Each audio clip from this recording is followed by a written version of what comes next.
Hello, subscribe করুন আমার YouTube channel Azad sir এবং বেল আইকনটি প্রেস করে দিন যাতে ভিডিও আপলোড করলে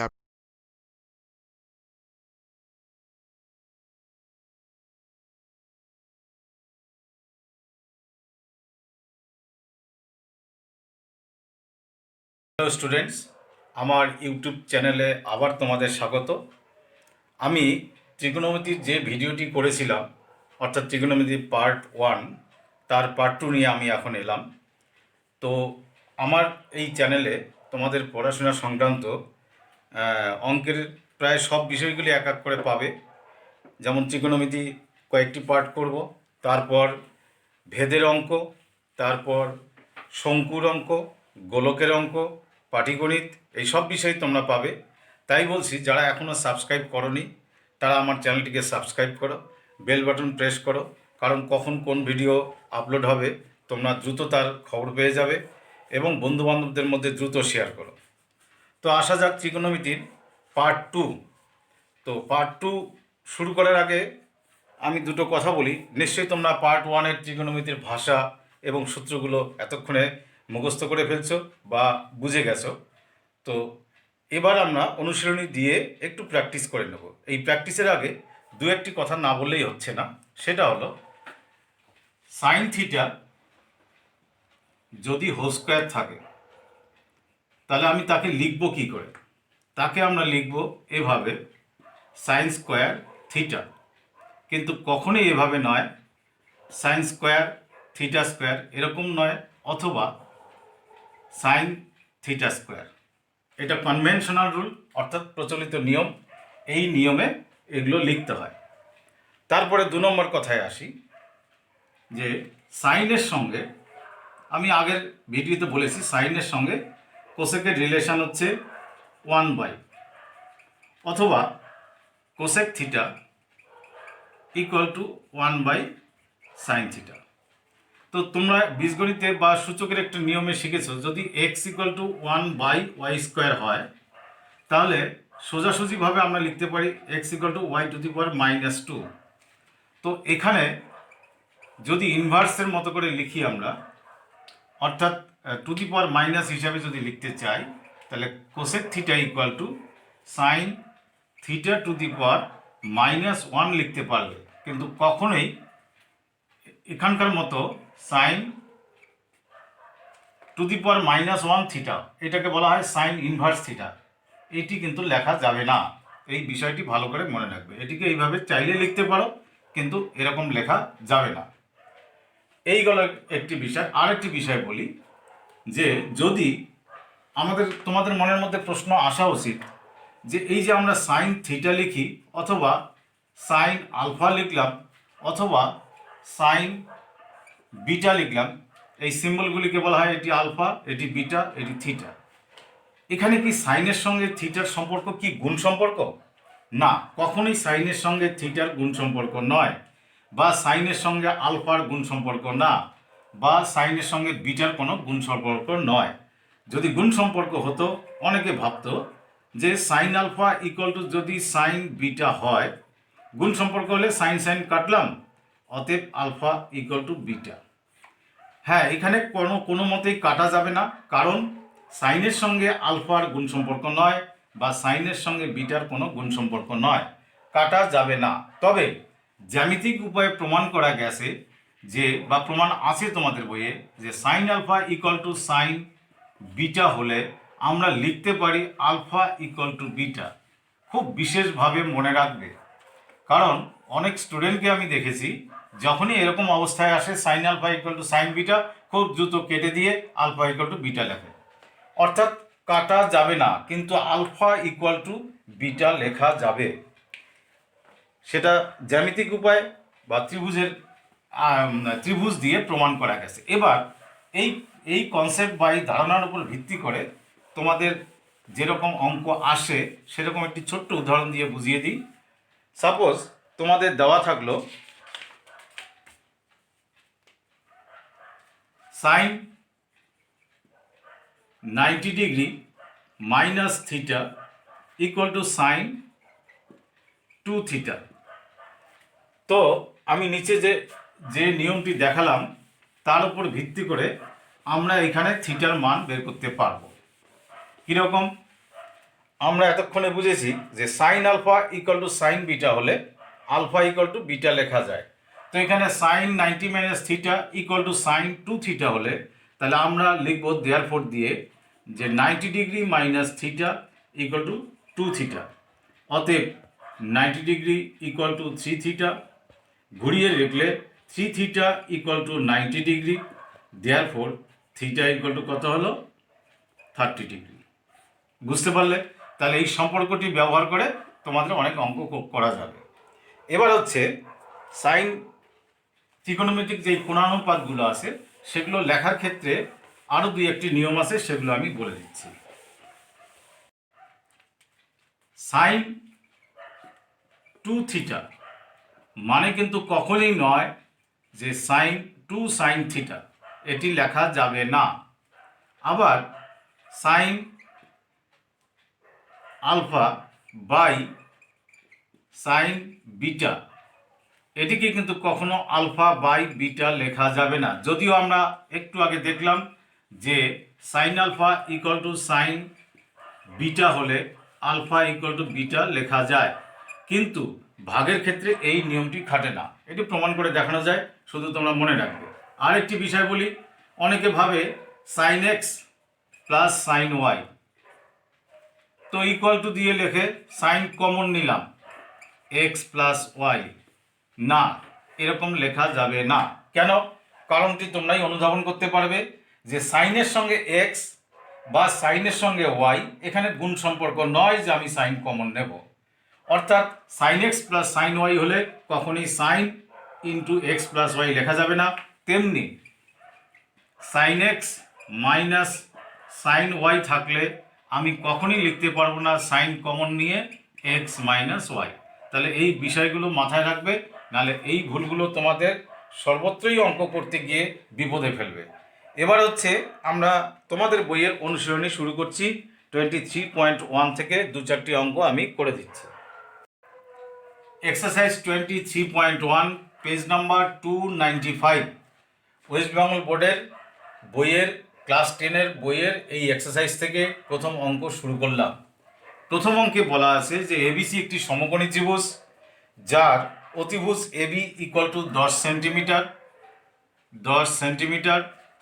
তারপরে বলা আছে ভূমি B C equal to 8 centimetre, 8 centimetre, এবং লম্ব AC equal two 6 centimetre.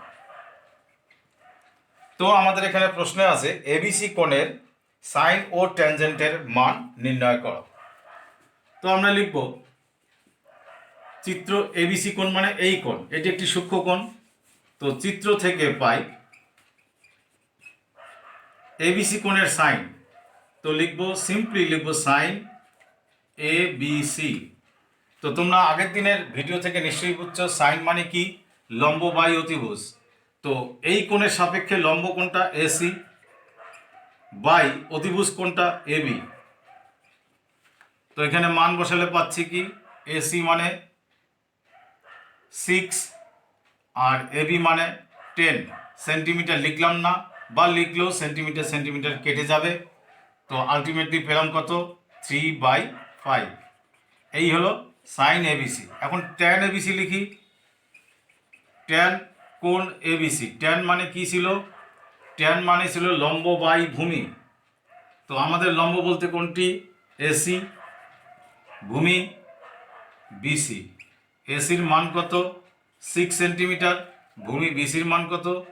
8 centimetre. Centimetre লিখে লাভ নেই, কাটাকুটি করলে 3/4। এই হলো তোমাদের ক্লাস 10-এর ত্রিকোণমিতির ভাষা শেখার পর, সূত্র শেখার পর প্রথম অঙ্ক। এবারে আসবো আমি পরের অঙ্কটিতে। 2 নম্বর প্রশ্নে বলা আছে ত্রিভুজ এবিসি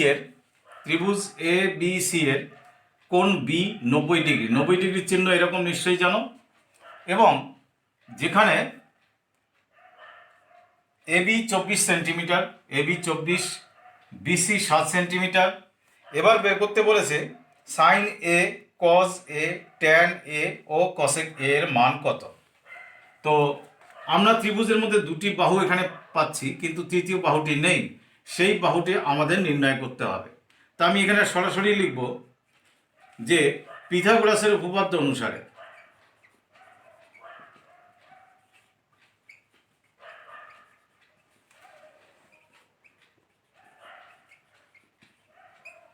নিশ্চয়ই পিথাগোরাসের উপপাদ্য জানো, অতিভুজের স্কোয়ার ইকুয়াল টু লম্ব স্কোয়ার প্লাস ভূমি স্কোয়ার। এখানে অতিভুজ কোনটি?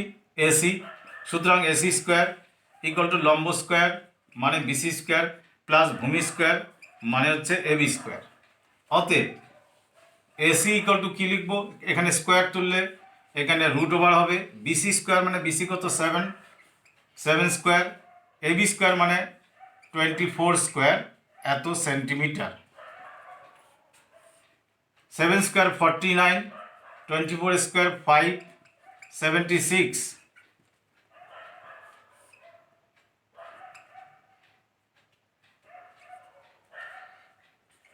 625 সেন্টিমিটার মানে স্কোয়ার রুট অফ 625 মানে হচ্ছে কত? 25, অর্থাৎ 25 সেন্টিমিটার। তার মানে অতিভুজকে আমরা পেলাম কত? 25 সেন্টিমিটার। তো এখন আমাদের প্রথম কোণানুপাত বলেছে সাইন এ। তো আমরা লিখব দেয়ারফর সাইন এ, অর্থাৎ এই সূক্ষ্মকোণের সাপেক্ষে সাইন বের করা মানে এই সূক্ষ্মকোণের সাপেক্ষে এবি হবে ভূমি, এই সূক্ষ্মকোণের সাপেক্ষে বিসি হলো লম্ব, আর অতিভুজ তো সমকোণের বিপরীত বাহু অতিভুজ, অর্থাৎ এসি অতিভুজ। তো সাইনের সূত্র কি? লম্ব বাই অতিভুজ। তার মানে আমরা কি লিখবো এখানে? B C by A C equal to বিসির মান কত? বিসির মান 7 সেন্টিমিটার। এসির মান কত পেয়েছি আমরা একটু আগে? 25। এটা হলো সাইন এ এর মান। তারপরেই আছে cos A. Cos A, cos মানে ভূমি বাই অতিভুজ। ভূমি কত? এবি, আর অতিভুজ হচ্ছে এসি। এবির মান কত? 24, এসির মান কত? 25। কোনো কাটাকুটি যায় না, এটাই উত্তর। এরপরে আছে ট্যান এ।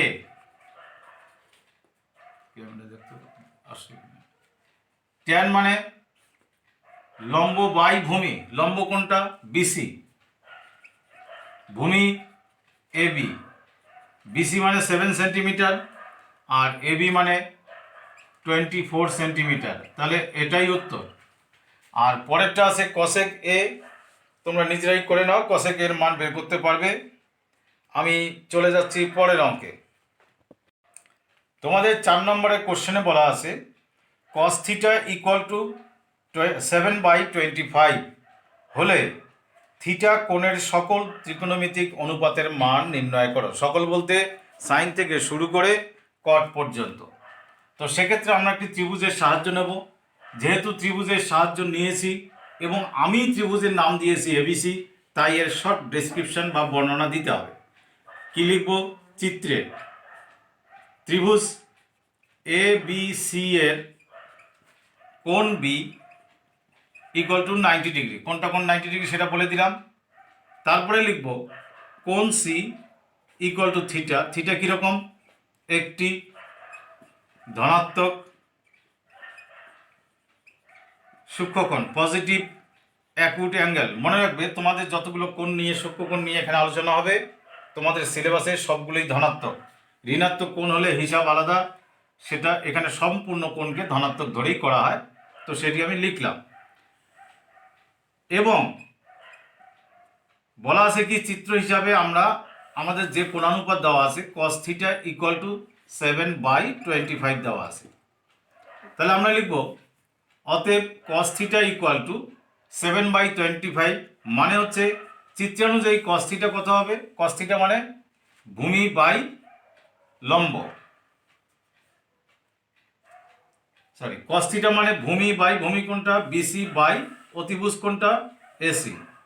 এই হলো কস থিটা ইকুয়াল টু কি পেলাম তাহলে? 7/25। তাহলে চিত্র থেকে কস থিটা হিসাবে যা হয় তাই লিখলাম, আর কস থিটার মান 7/25 আসে। তো আমরা লিখব অতএব ধরি বিসি ইকুয়াল টু 7K এবং এসি বরাবর কি আছে? 25। তো এসি ইকুয়াল টু 25K। এখানে ব্র্যাকেটে লিখবে যেখানে কে ইজ গ্রেটার দ্যান 0, অর্থাৎ কে শূন্য হবে না এবং কোনো ঋণাত্মক সংখ্যাও হবে না। তো বিসি এবং এসি আমরা যা পেয়ে গেলাম, কিন্তু কোনটা আমাদের জানা নেই। বিসি পেলাম, এসি পেলাম, আমাদের এবি বের করতে হবে। অতএব পিথাগোরাসের উপপাদ্য অনুসারে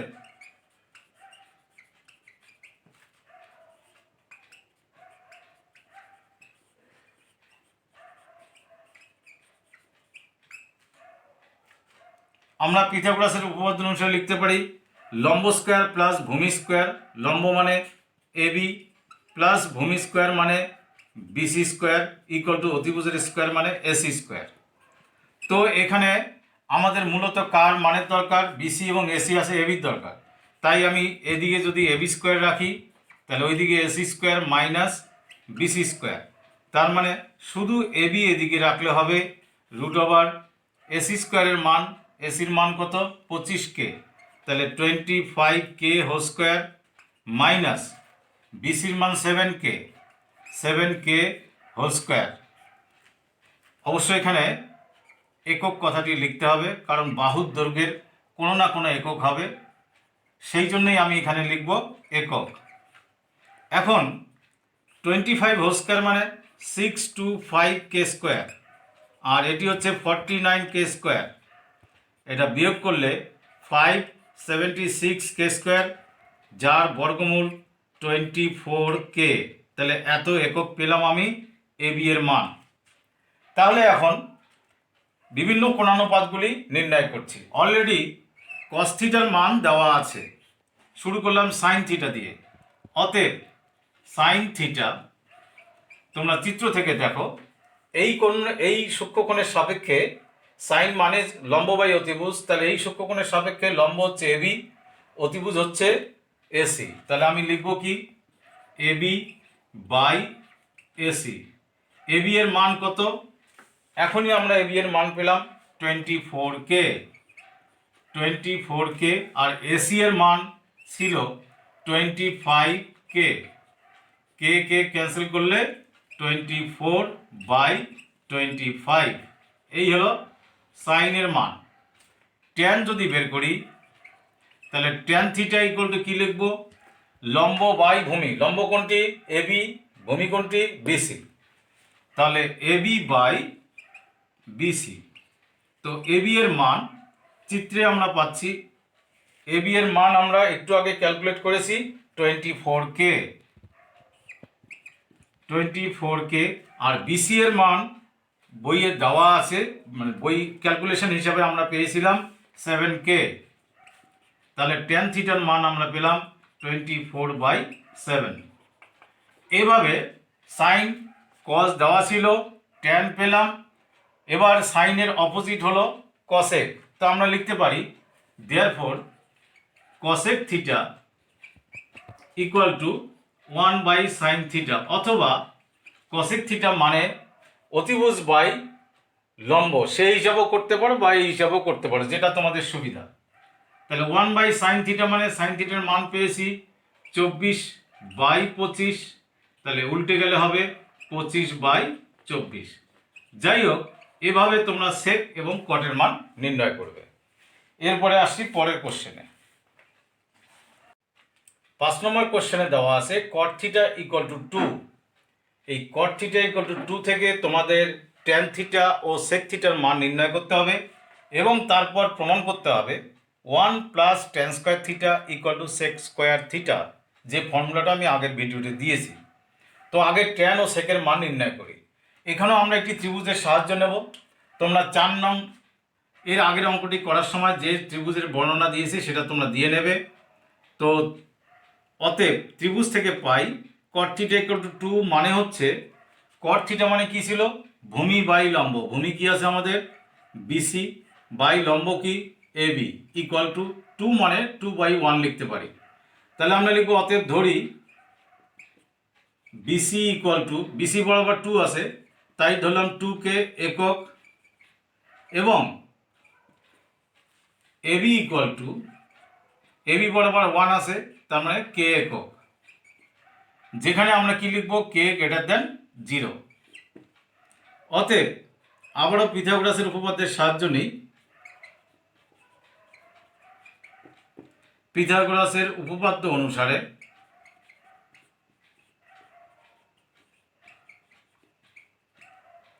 অতিভুজের square A C square equal to লম্ব স্কোয়ার, মানে এখানে লম্ব কোনটা, এবি, প্লাস ভূমি স্কোয়ার, ভূমি মানে বিসি। তো অতএব A C equal to root over A B square, এবির মান কত আছে, k, k square, plus B C square, বিসির মান 2k, 2k হোল স্কোয়ার।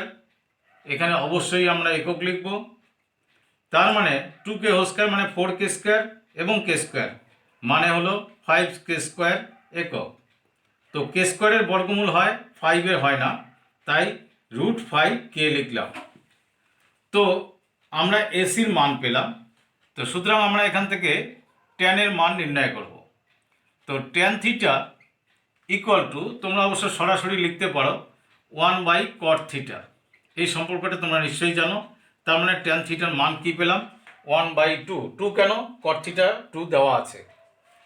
এবং sec থিটা ইকুয়াল টু কী হবে, sec হচ্ছে কজের বিপরীত। cos থিটা ইকুয়াল টু ছিল ভূমি বাই অতিভুজ, তাহলে sec থিটা কী হবে, অতিভুজ বাই ভূমি। এভাবে মনে করার চেষ্টা করবে। অতিভুজ মানে এসি, বাই ভূমি হচ্ছে বিসি। তো এসি এর মান আমরা একটু আগে পেলাম √5k, আর বিসি এর মান আমরা পেয়েছি 2k। কে কে কাটলে √5/2, তাহলে এটিও একটি আনসার আর এটিও একটি আনসার। এবার আমরা প্রমাণ করব। প্রমাণে কি বলা আছে, যে এলএইচএস দিয়ে শুরু করলাম, 1 plus tan square theta, 1 plus ট্যানের ভ্যালু কত পেয়েছি আমরা, হাফ, ট্যানের ভ্যালু পেয়েছি হাফ, তাহলে হাফের হোল স্কোয়ার, তাহলে 1 প্লাস 1/4, তোমরা এখানে লসাগু করলে পাচ্ছ 5/4। আর রাইট হ্যান্ড সাইডে কি আছে, সেক স্কোয়ার থিটা, সেকের ভ্যালু আমরা পেয়েছি √5/2। সো লিখবো এখানে √5/2 হোল স্কোয়ার।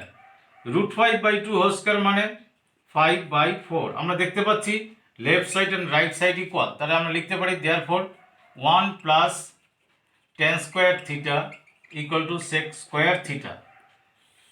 এটি একটি ফর্মুলা, আগের ভিডিওতে আমি বলেছি। তো এইভাবে অ্যাকচুয়ালি ত্রিকোণমিতির অঙ্কগুলো বেশ মজার। ধীরে ধীরে বুঝে বুঝে এগিয়ে গেলে ত্রিকোণমিতি করা কোনো সমস্যা না। তোমাদের এই প্রশ্নমালার 9 নম্বর অঙ্ক অবজেক্টিভ টাইপ কোশ্চেনে বলা আছে, নিচের বিবৃতিগুলি সত্য না মিথ্যা তা যুক্তি সহকারে লিখি। প্রথম বিবৃতি আমি বোর্ডে লিখেছি, ট্যান এর মান সর্বদা 1 অপেক্ষা বড়। কি করে আমরা এটা বিচার করব, আমরা চলে আসি ব্যাখ্যায়। ট্যান মানে কি, ট্যান মানে হচ্ছে লম্ব বাই ভূমি। তো একটি সমকোণী ত্রিভুজে লম্ব ভূমির থেকে বড় হতে পারে, আবার লম্ব ভূমির থেকে ছোট হতে পারে। যখন লম্ব ভূমির থেকে বড় হবে, তখন লম্ব যদি ভূমির থেকে বড় হয় তাহলে অনুপাতটি 1-এর থেকে বড় হবে। কিন্তু এমনও তো হতে পারে, এবং এই ধরনের হওয়ার সম্ভাবনা আছে, লম্ব ভূমির থেকে ছোট, সেক্ষেত্রে এই লম্ব বাই ভূমি অনুপাতটি 1-এর থেকে ছোট হবে। সুতরাং ট্যান যে সর্বদাই 1-এর থেকে বড় এটা বলা যাবে না। 1-এর থেকে বড় হতেও পারে, আবার 1-এর থেকে ছোট হতে পারে। তাহলে বিবৃতিটি আমরা কি লিখব, মিথ্যা। এই বিবৃতিকে আমরা সত্য বলতে পারছি না। আমি পরের একটি ব্যাখ্যাতে আসছি। যেমন তোমাদের রোমান 3 নম্বরে দেখো, কোশ্চেনে বলা আছে থিটা যে কোনো একটি সূক্ষ্মকোণের ক্ষেত্রে, থিটা একটি সূক্ষ্মকোণের ক্ষেত্রে বলেছে সাইন থিটা 4/3 হতে পারে কি, সাইন থিটা ইকুয়াল টু 4/3 হতে পারে। তো আমরা দেখি হতে পারি কিনা। সাইন থিটার অনুপাত কি, কোণানুপাত কি, সাইন থিটার লম্ব বাই অতিভুজ। এখন তোমরা নিশ্চয়ই জানো কোনো সমকোণী ত্রিভুজে বৃহত্তম বাহু হচ্ছে অতিভুজ, অর্থাৎ লম্ব আর ভূমির থেকে সর্বদাই অতিভুজ বড় হবে। কিন্তু আমাদের এখানে অনুপাতে দেখানো আছে যে লম্বটি বড়, অতিভুজটি ছোট। তার মানে এটি কখনোই হওয়া সম্ভব নয়। অতএব এই বিবৃতিটি কী হবে? মিথ্যা। এভাবে তোমরা নয়ের যে বাকিগুলো আছে, এই যে কনসেপ্ট দিলাম এর উপর ভিত্তি করে নয়েরগুলো করতে পারবে। তো 9 অবধি এই অনুশীলনী শেষ। আমরা পরের ভিডিওতে ত্রিকোণমিতির 5টি আদর্শ কোণের মান, আমাদের যে কোণানুপাতগুলো আছে সাইন, কজ, ট্যান, কসেক, সেক, কট, এর উপর ভিত্তি করে 5টি কোণানুপাত আছে, 5টি আদর্শ কোণ আছে, 0 ডিগ্রি, 30 ডিগ্রি, 45 ডিগ্রি, 60 ডিগ্রি এবং 90 ডিগ্রি। এই 5টি কোণকে আদর্শ কোণ বলে। তো আমাদের যে কোণানুপাতগুলো আছে তা সাইন, কস, ট্যান, কসেক, সেক, কট, তাদের ভিত্তিতে এই সকল কোণের মান কত তার চার্ট বানানো শিখব এবং মানগুলো শিখব। শিখে তার ভিত্তিতে আমরা পরের এক্সারসাইজটা শিখব। সুতরাং পরের ভিডিওতে এই ইন্টারেস্টিং জিনিসটি থাকবে। তাই তোমরা যারা এখনও এই চ্যানেল সাবস্ক্রাইব করোনি এবং যারা শেয়ার করোনি, বন্ধুদের মধ্যে দ্রুত শেয়ার করে দাও। নিজেরা সাবস্ক্রাইব করো, বেল বাটন প্রেস করো। আমি বারবার বলছি বেল বাটন প্রেস করো, যাতে তোমরা নেক্সট ভিডিও খুব দ্রুত ইনফর্মড হও এবং তোমাদের যাতে সুবিধা হয়। ঠিক আছে, আজ এ পর্যন্ত।